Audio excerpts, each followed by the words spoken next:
Hi, guys, and welcome back to Alamat, Haunted Philippines, where we talk about supposedly haunted places in the Philippines. The place that we will discuss today is in Corregidor Island, and the first area is the famously haunted hospital of Corregidor Island. When the Spaniards first arrived in the Philippines in the 16th century, Corregidor Island was identified as a strategic defensive location to inspect ships entering and exiting Manila.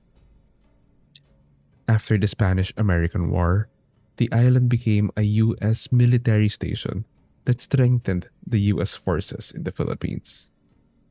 During World War II, the island was also one of the last Philippine-American strongholds against the Japanese invasion.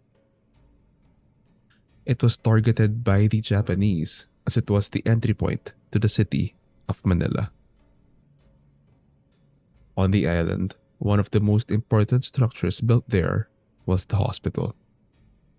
The hospital was built in the early 1910s for the purpose of treatment of wounded soldiers. It was one of the most well-populated areas on the island due to the amounts of injured people at the time. The hospital had 4 buildings which formed the shape of a cross. This is deliberate, for when aircrafts would pass by, they would know that bombing or attacking the place is forbidden as stated in the Geneva Convention. But since Japan was not a signatory of the convention, the hospital was bombed and huge amounts of deaths occurred. In the 1960s, it was reported that a special commando unit of the Philippines was shot and killed by the orders of the late president and tyrant Ferdinand Marcos. It was said to be covered up by the military, and when survivors spoke about the massacre, the president discredited the story and said that the opposition made the story up just to oppose him. With the number of deaths from Filipinos, Spaniards, Americans, and Japanese, it's not a surprise that the island has been called as one of the most haunted areas of the Philippines. Today, the hospital is in ruins due to the bombings and the abandonment of the island. Only the concrete skeleton could be seen. Walking inside, graffiti by the soldiers massacred during the 1960s could be seen. Their names, ranks, and places where they were from were carved or painted on the walls. Other messages could be found on the hospital walls, like, "No one is allowed to enter this room." Walking by its halls feels heavy and dark. Some people reported different paranormal experiences when they were visiting the hospital. One of the most common reports was hearing screams and cries of pain, assumed to be from soldiers breathing their last breath inside the hospital. Some were also said to have heard the footsteps, as if the place was a normal operating hospital. Some visitors of the place also mentioned that they would see apparitions, shadow figures, and other mysterious lights in the area while they were walking through the hospital at night.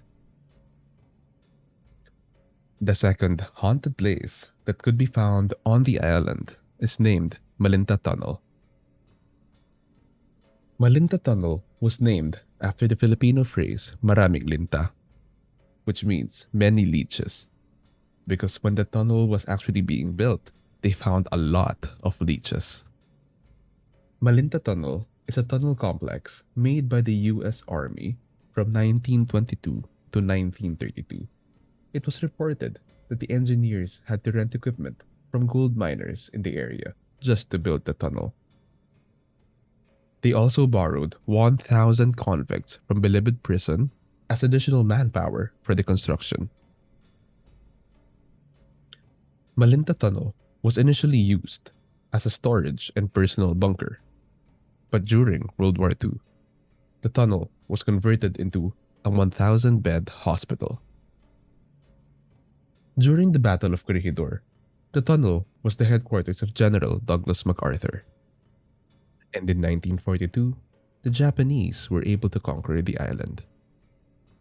They then increased the tunnel networks within the Melinda Tunnel, and by 1945, the US forces retook the island and cornered 3,000 Japanese soldiers inside the tunnels. Rather than surrendering, the Japanese soldiers detonated explosives within the complex. Some reports states that their bodies have never been excavated until today. Nowadays, the tunnel complex is being used as a museum where tourists can learn more about the island and the battles fought within it. An illustrated documentary can also be watched in one area of the tunnel. At the end of the tour, tourists were given free time where they could explore the dark and humid tunnel on their own. This is when they would experience different unexplainable phenomena. There have been reports of shadow-like figures dressed up as American and Japanese soldiers being seen within the tunnel. There were also reports of sudden cold spots, things moving on their own, and the heavy feeling of being watched while being inside the tunnel. In addition, tourists also reported hearing screaming as if there were people trapped within the tunnels. Some would think that these are the Japanese soldiers that were entombed in the place. Tourists can visit Corregidor Island by purchasing tickets online. It would include a round-trip ferry ride from Manila and a full guided tour of the whole island. Details are in the description. If you guys enjoyed this, don't forget to like and subscribe. And if you have recommendations on places you would want me to cover next, let me know down in the comments. Thank you guys and see you in the next one.